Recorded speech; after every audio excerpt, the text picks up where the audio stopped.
السلام علیکم اسٹوڈنٹس، ہمارا آج کا ٹاپک تدریسی طریقوں کے بارے میں، یعنی برصغیر میں مسلمانوں کے دور میں جو تعلیم کے تدریسی طریقے تھے وہ کون سے تھے، یعنی مسلمانوں کو بچوں کو پڑھانے کے لیے وہ تعلیم میں جو تدریسی طریقے استعمال کرتے تھے وہ کون کون سے تھے۔ ان میں سب سے پہلے ہم دیکھتے ہیں کہ ابتدائی تعلیم کا جو طریقہ رائج تھا وہ کون سا تھا، یعنی ابتدا میں بچوں کو تعلیم دینے کے لیے جو طریقے رائج تھے اس کے بارے میں ہم پڑھیں گے۔ تو سب سے پہلے ابتدائی تعلیم کے میں بچوں کو ابتدائی تعلیم مکاتب میں دی جاتی تھی۔ تعلیم کی ابتدا رسم بسم اللہ کی تقریب سے ہوتی تھی، یعنی ایک چھوٹی سی تقریب ہوتی تھی، اس کو رسم بسم اللہ کا نام دیا جاتا، جس میں بچے کی باقاعدہ تعلیم کا آغاز کروایا جاتا تھا۔ جب بچہ 4 سال 4 ماہ اور 4 دن کا ہو جاتا تو بچے کو استاد کے سپرد کیا جاتا تھا، یعنی اس وقت ایک خاص طور پہ ایک استاد کے سپرد کیا جاتا تھا بچے کو، جس نے اس کو تعلیم دینی ہوتی تھی۔ استاد بچے کے عزیزوں اور رشتہ داروں کی موجودگی میں بسم اللہ، سورہ الگ اور کی ابتدائی آیات اور سورہ فاتحہ بچے کو پڑھاتا تھا۔ اس طرح بچے کی باقاعدہ تعلیم کا سلسلہ شروع ہو جاتا تھا۔ ان مکاتب میں بچوں کو قرآن کریم معمولی لکھنا پڑھنا اور حساب کتاب سکھایا جاتا تھا۔ بچوں کو حروف تہجی اور ان کو مختلف صورتوں کی پہچان کرانے کے بعد حروف کو ملا کر پڑھانے کی مشق بھی کرائی جاتی تھی۔ حروف کی پہچان کے بعد لکھنا سکھایا جاتا تھا، یعنی پہلے بچوں کو حروف تہجی کی پہچان کروائی جاتی اور اس کے بعد ان کو لکھنا سکھایا جاتا۔ اکبر نے یعنی اکبر بادشاہ جو تھا اس نے دور میں لکھنا پڑھنا ایک ساتھ شروع کرنے کو رواج دیا۔ اس سے پہلے بچوں کو یا تو لکھنا سکھایا جاتا یا پڑھنا، یعنی پہلے بچوں کو پڑھنا سکھایا جاتا بعد میں لکھنا، لیکن اکبر کے دور سے اس نے لکھنا اور پڑھنا ایک ساتھ سے بچوں کو پڑھانے کا رواج جو ہے نا اس کا شروع کیا۔ حروف تہجی کے ساتھ ساتھ ان کی شکلیں اور نام یاد کرائے جاتے اور مسلسل مشق کے بعد بچے پڑھنے کے ساتھ ساتھ لکھنے کے قابل بھی ہو جاتے تھے۔ تو یہ وہ طریقہ تھا جو کہ اس وقت برصغیر میں مسلمانوں کے جو دور میں ابتدائی تعلیم میں بچوں کو پڑھانے کے لیے یہ طریقہ رائج تھا، یعنی بچے کو اس طریقے سے ابتدائی تعلیم دی جاتی تھی۔ اس کے بعد ثانوی اور اعلیٰ درجات میں تدریسی طریقے آ جاتے ہیں کہ اس کے بعد ثانوی اور اعلیٰ جو درجے کی تعلیم تھی اس میں بچوں کو کیسے تعلیم دی جاتی تھی۔ ان میں سب سے پہلے تقریری طریقہ ہے، پھر درسی کتاب کا طریقہ، بحث و مباحثہ کا طریقہ اور گہرا مطالعہ کا طریقہ۔ سب سے پہلے تقریری طریقہ اس کو لیکچر میتھڈ بھی بولتے ہیں، یعنی لیکچر میتھڈ آج کل بھی بہت زیادہ ان ہے۔ تقریری طریقہ بہت قدیم ہے اور ہندوستان کے قریباً تمام مدارس میں ثانوی اور اعلیٰ تعلیم کے لیے یہ طریقہ رائج تھا، یعنی اس میں اساتذہ مضمون کے بارے میں طلباء کو لیکچر دیتے تھے اور طلباء اہم نکات لکھ لیتے تھے۔ استاد درس کے حلقہ میں کسی اونچے مقام یا مسند یعنی اونچی جگہ پر بیٹھتا اور درس کے بعد طلباء سوالات کے ذریعے مشکل اور پیچیدہ باتوں کو دوبارہ سمجھ لیتے، یعنی استاد نے پہلے سارا ان کو پڑھ کے سنانا ہے، اس کے بعد اگر طلباء کو کہیں پہ کوئی مشکل پیش آتی تو وہ اس کے بارے میں سوال پوچھ لیتے تھے تاکہ کوئی خلش باقی نہ رہے، یعنی اچھے طریقے سے وہ ذہن نشین ہو جائے۔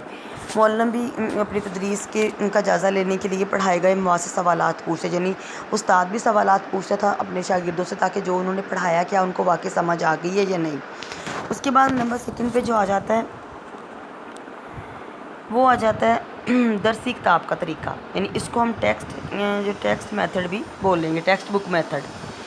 اس طریقہ تدریس میں اساتذہ کتاب کی قرأت کرتے تھے، یعنی اس کو پڑھتے تھے اور طلباء انہیں غور سے سنتے۔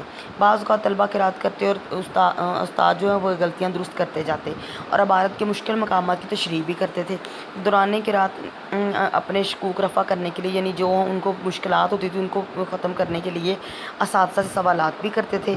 چونکہ طلباء پڑھائے جانے والے سبق کا باقاعدہ مطالعہ کر کے آتے تھے، اس لیے ان کے سوالات بڑے جامع اور موضوع کے مطابق ہوتے تھے، یعنی ایک دن پہلے جو طلباء تھے وہ اس لیسن کو اچھے طریقے سے اس ٹاپک کو اچھے طریقے سے پڑھ کے آتے تھے۔ اس کے بعد آ جاتا ہے گہرا مطالعے کا طریقہ۔ اب گہرے مطالعے میں یعنی اس کو ڈیپ سٹڈی میتھڈ بھی بولیں گے۔ اس طریقہ میں استاد کے سبق پڑھانے سے پہلے طالب علم سبق کا خود مطالعہ کرتے تھے۔ اس طریقہ یہ تھا کہ عبارت اور ترجمہ کی جانب توجہ کی جاتی تھی۔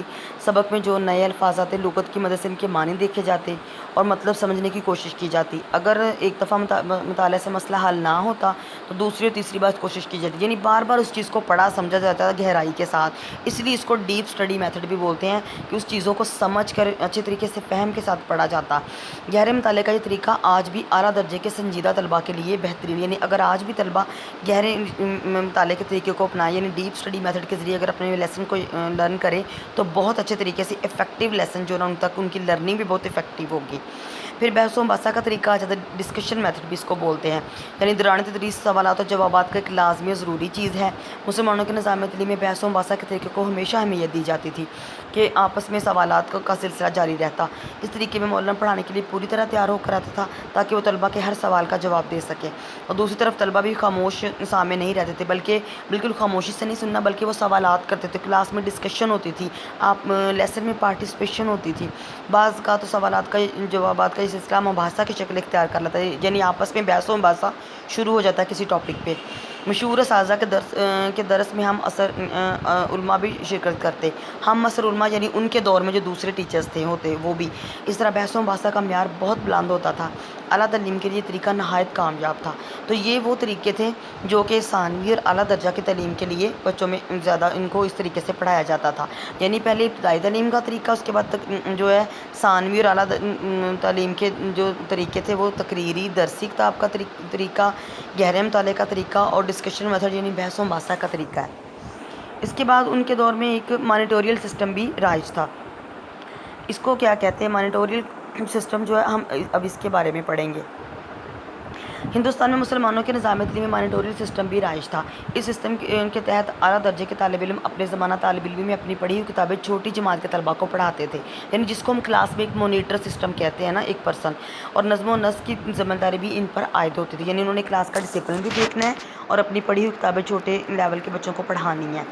اس طریقہ سے مولانا کو اپنے فرائض کی ادائیگی میں کافی آسانی ہو جاتی تھی، اور جو طلبہ پڑھنے کے ساتھ ساتھ پڑھانے کا فرض بھی ادا کرتے تھے، ان میں انتظامی صلاحیتیں پروان چڑھتی تھی اور وہ ان کی قابلیت میں بھی اضافہ ہوتا، یعنی اسٹوڈنٹس کے اندر بھی انتظامی صلاحیتیں جو تھی نا وہ پروان چڑھتی تھی۔